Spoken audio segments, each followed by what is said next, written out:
यूहन्ना का प्रकाशित वाक्य अध्याय 12। फिर स्वर्ग में एक बड़ा चिन्ह दिखाई दिया, अर्थात एक स्त्री जो सूर्य ओढ़े हुए थी और चांद उसके पांव तले था और उसके सिर पर 12 तारों का मुकुट था।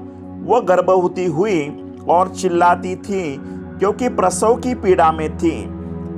एक और चिन्ह स्वर्ग में दिखाई दिया और देखो, एक बड़ा लाल अजगर था जिसके 7 सिर 10 सिंग और 10 सिंग थे और उसके सिरों पर 7 राज मुकुट थे। उसकी पूंछ ने आकाश के तारों की 1/3 को खींचकर पृथ्वी पर डाल दिया।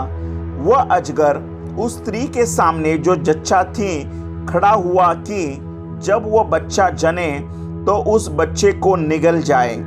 वह बेटा जनी जो लोहे का दंड लिए हुए सब जातियों पर राज्य करने पर था, और वह बच्चा एकाएक परमेश्वर के पास और उसके सिंहासन के पास उठाकर पहुंचा दिया गया।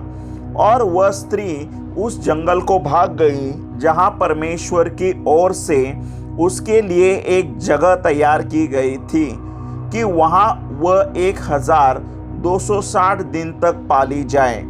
फिर स्वर्ग में लड़ाई हुई। मिकाईल और उसके स्वर्गदूत अजगर से लड़ने को निकले और अजगर और उसके दूत उससे लड़े, परंतु प्रबल न हुए और स्वर्ग में उनके लिए फिर जगह न रही। तब वह बड़ा अजगर, अर्थात वही पुराना सांप जो इब्लीस और शैतान कहलाता है और सारे संसार का भरमाने वाला है, पृथ्वी पर गिरा दिया गया और उसके दूत उसके साथ गिरा दिए गए। फिर मैंने स्वर्ग से यह बड़ा शब्द आते हुए सुना, अब हमारे परमेश्वर का उद्धार और सामर्थ्य और राज्य और उसके मसीह का अधिकार प्रकट हुआ है, क्योंकि हमारे भाइयों पर दोष लगाने वाला जो रात दिन हमारे परमेश्वर के सामने उन पर दोष लगाया करता था, गिरा दिया गया है। वे मेमने के लहू के कारण और अपनी गवाही के वचन के कारण उस पर जयवंत हुए, और उन्होंने अपने प्राणों को प्रिय न जाना, यहाँ तक कि मृत्यु भी सह ली।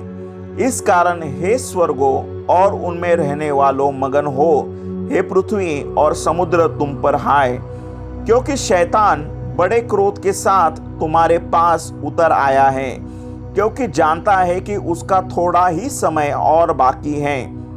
जब अजगर ने देखा कि मैं पृथ्वी पर गिरा दिया गया हूँ, तो उस स्त्री को जो बेटा जनी थी सताया, पर उस स्त्री को बड़े उकाब के 2 पंख दिए गए कि सांप के सामने से उड़कर जंगल में उस जगह पहुंच जाए जहां वह एक समय और समयों और आधे समय तक पाली जाए।